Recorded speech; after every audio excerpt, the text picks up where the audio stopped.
ભગવાનનો અતિ મોટો પ્રતાપ છે. તેનો આશરો છોડીને પોતે કરેલા સાધનો અને પુરુષાર્થનો આશરો લે છે. તેનું કારણ એ છે કે તેને પોતાના વ્યક્તિત્વનો અતિ મહિમા છે.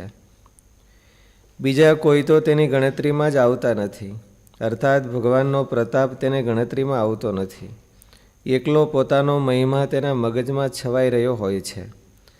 એવાના અંતરમાંથી ક્યારેય સંતાપ દૂર થયો નથી. તેને ક્યારેય કૃતાર્થપણું અંતરમાં માની શકાતું નથી. પોતાનામાં શક્તિ હોય અને પુરુષાર્થ કરે તો પણ એને માલિપાથી ફરક જાય નહીં કે આપણું કલ્યાણ થાહે કે થઈ ગયું, એવી ફરક ન જાય. એનું કારણ છે અભિમાન. નકર સાધનો તો પુરુષાર્થ તો ઘણો કરતા હોય, બીજા કરતાં વધારે કરતા હોય, પણ તો પણ એને જાય નહીં. તેને ક્યારેય કૃતાર્થપણું અંતરમાં માની શકાતું નથી અને તેવી વ્યક્તિ ક્યારેય ભવ પાર પહોંચી શકતી નથી.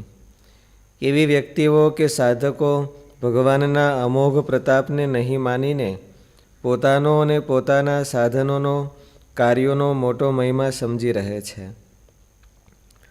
સ્વામી કહે છે, પોતાના સાધનાના બળથી, પુણ્ય કર્મોના બળથી નહુષ મહારાજા સ્વર્ગમાં વિચરતો હતો. ત્યારે ઇન્દ્રએ તેમના પુણ્ય વિશે પૂછ્યું ત્યારે પ્રથમ તો ઘમંડમાં જવાબ જ આપ્યો નહીં. ઘમંડી માણસો પોતાને અતિ ઊંચા માનતા હોય છે અને બીજા મહાન હોય તો પણ તેનામાં નીચાઈ માનતા હોય છે. તેમ નહુષે કોઈ ઉત્તર ન આપ્યો. ત્યારે ઇન્દ્રએ તેમને કહ્યું કે કોઈ વ્યક્તિ ગરજવાન થઈને જિજ્ઞાસાથી પૂછે ત્યારે મોટા માણસોએ તેને યથાયોગ્ય ઉત્તર આપવો જોઈએ. એ મોટા માણસો એટલે તો એને જવાબ આપ્યો.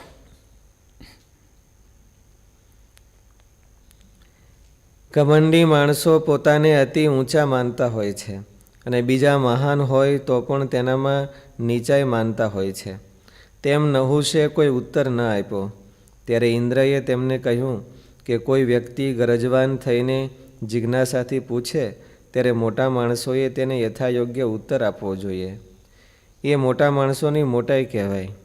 ત્યારે આડકતરી રીતે પણ પોતાને મોટો કહ્યો ત્યારે બોલી પડ્યો કે મારા પુણ્ય વિશે તમે કોઈ મર્યાદા પૂછશો જ નહીં. ઇનડાયરેક્ટલી ઇન્દ્રને આવડતું હશે બધું વાત કઢાવતા, એટલે એને કહી દીધું કે આની પાસેથી આવી જ રીતે વાત કઢાવી શકાય. થોડીક પ્રશંસા કરી. ઓલી શિયાળીએ નથી પ્રશંસા કરી કે હો કાગડાભાઈ, તમે પૂરી ક્યાંથી લઈ આવ્યા, બહુ સરસ છે, અને તમારો મને કેટલાય ટાઈમ થયા તમારો મધુર અવાજ સાંભળ્યો નથી, તો મને બહુ ભૂખ લાગી છે, જો શક્ય હોય તો સંભળાવો. તો કાગડો કે મારે અત્યારે ટાઈમ નથી, પણ કે હવે તમારો બહુ આગ્રહ છે તો થોડુંક સંભળાવી દો, એમ કરીને ક્રો કર્યો.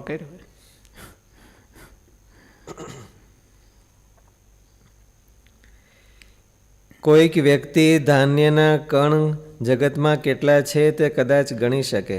ધરતીના રજકણ, આકાશના તારા, વનના પાંદડા, શરીરના રૂંવાડા, તેની કદાચ કોઈ ગણતરી કરી લે.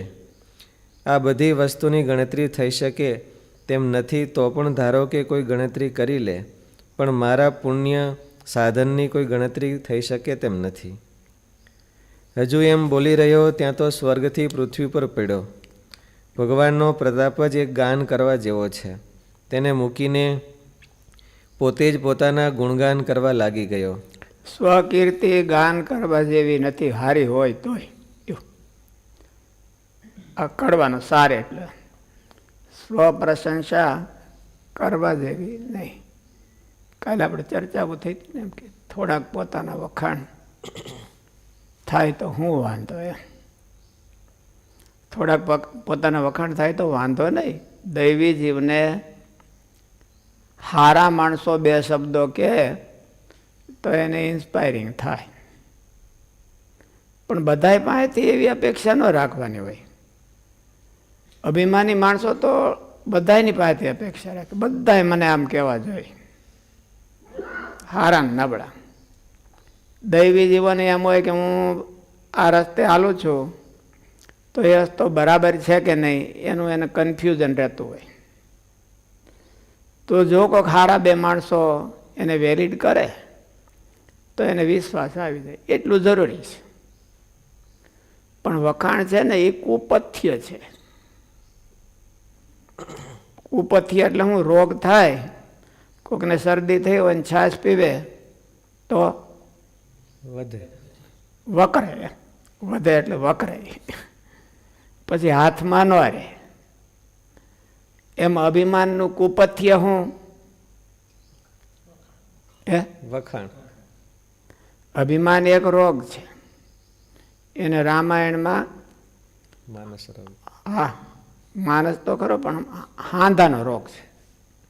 હાંધાનો રોગ એક ઠેકાણે પાટાપિંડી કરે તો બીજી હબાકો નાખે, ત્યાં પાટાપિંડી કરે ત્રીજે ઠેકાણે હબાકો નાખે. બોલો એને કેવો કે સંધિવા, એટલે સંધિયું તો ઘણી આમાં રહી, એક ઠેકાણેથી કરે તો બીજી ઠેકાણે. એમ અભિમાનીને તમે બોલાવો તોય વાંધો, ન બોલાવો તોય વાંધો. બોલાવો તો કે મને આમ કીધો, ન બોલાવો તો કે મને કેમ બોલાવ્યો નહીં. એટલે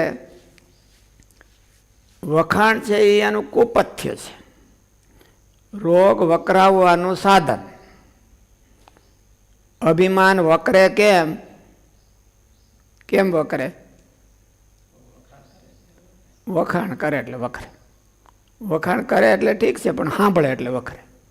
પોતાને સાંભળવાની બહુ ઈચ્છા હોય એટલે વખરે. ભૂલમાં સાંભળી લીધા તોય વખરે. શરદી થઈ હોય ને ભૂલમાં તમારે ક્યાંક છાશ ખવાઈ ગઈ કે દહીં ખવાઈ ગયું તો કે ભૂલમાં હોય માફ કરે શરદી? ભૂલમાં ખાતી જાય એટલે માફ, એવું ન થાય, એ વકરે. એમ ભૂલમાં પણ વખાણ અભિમાનને વકરાવે છે, એવું છે. એટલે શાસ્ત્રકારોએ ના કીધી છે. નહુષ રાજાના મનમાં એમ થયું કે થોડુંક ઇન્ટ્રોડ્યુશન કરું. બીજા તો કોઈ છે નહીં મહારાજા હારે, પ્રધાનો કોઈ, એટલે અગત્યા પોતાને કરવું પડ્યું. બીજા હોય તો બીજા કરે એ જ બરાબર રહે. નહુષ રાજાને અભિમાન તો પહેલેથી જ હશે ને? નહુષ રાજાને પોતાના પુણ્યનો અભિમાન તો પહેલેથી જ હશે ને? તો જ થાય. તો એક ઘડીકમાં તો ક્યાંથી આવી જાય? તો એક સેકન્ડમાં તો. તો ઇન્દ્ર આગળ બોલ્યો ત્યારે જ કેમ પડ્યો? પહેલાથી પડી જ કેમ ન ગયો? કોઈક સન્માન કરવું જોઈએ ને, તો એ મોઢું ખુલે ને. એમણે એમ તમે આ વગડામાં જઈને થોડા ભાંઈ આવે, ક્યાંક માણસો ભેળું થાય અને એ પૂરી સભા થાય ત્યાર પછી ઇન્ટ્રોડ્યુશન કરવાનું હોય.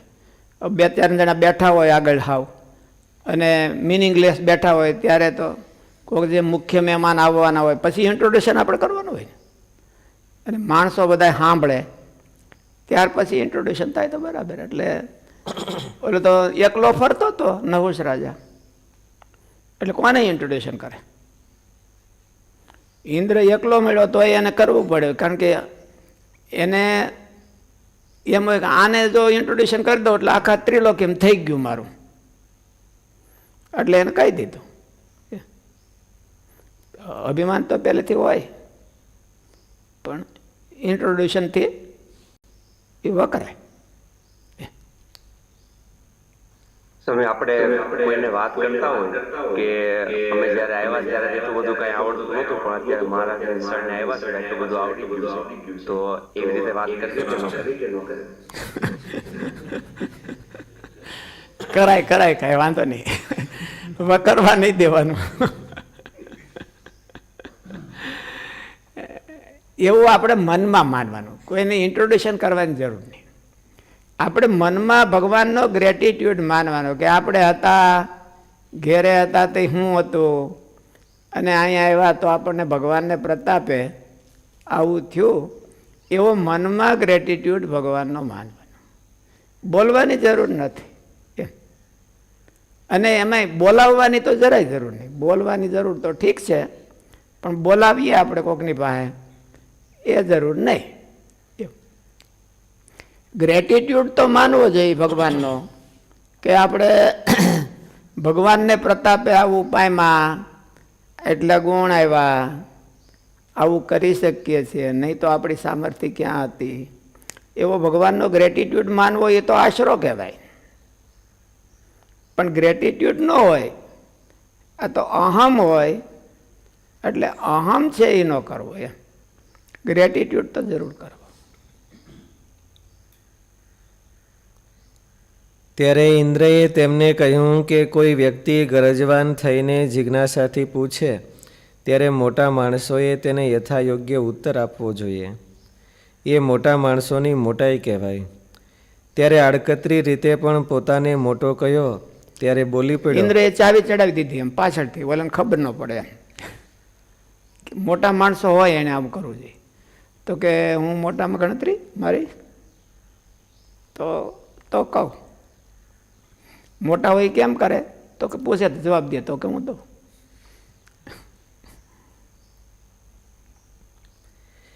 ત્યારે આડકતરી રીતે પણ પોતાને મોટો કહ્યો ત્યારે બોલી પડ્યો કે મારા પુણ્ય વિશે તમે કોઈ મર્યાદા પૂછશો જ નહીં. કોઈક વ્યક્તિ ધાન્યના કણ જગતમાં કેટલા છે તે કદાચ ગણી શકે. ધરતીના રજઃકણ, આકાશના તારા, વનના પાંદડા, શરીરના રૂંવાડા તેની કદાચ કોઈ ગણતરી કરી લે. આ બધી વસ્તુની ગણતરી થઈ શકે તેમ નથી. તો પણ ધારો કે કોઈ ગણતરી કરી લે, પણ મારા પુણ્ય સાધનની કોઈ મારા ગણતરી થઈ પુણ્ય, શકે મારા તેમ સાધન, મારા રૂપિયા એની કોઈ ગણતરી કરી ન શકે. ગ્રસ્ત હોય તો રૂપિયાની ગણતરી ન કરી શકે. આને તો એમ હોય કે મારા વૈરાગની કોઈ માપ ન કાઢી શકે, એવું હોય. મારી આવડત, મારી સ્કિલ એને કોઈ માપ ન કાઢી શકે. એમાં ક્ષુદ્ર માણસો તો ક્યાંથી માપ કાઢી શકે? મહાન ક્વોલિટીના કોક હોય તો એ વળી આપણને બિરદાવે ત્યારે એમ થાય કે ના, આ એક કાંઈક જાણે છે મારું તત્વ, એવું. નગર મોટે ભાગે આપણું તત્વ બીજા કોઈ જાણતા ન હોય. હજુ એમ બોલી રહ્યો ત્યાં તો સ્વર્ગથી પૃથ્વી પર પડ્યો. ભગવાનનો પ્રતાપ જ એક ગાન કરવા જેવો છે. તેને મૂકીને પોતે જ પોતાના ગુણગાન કરવા લાગી ગયો.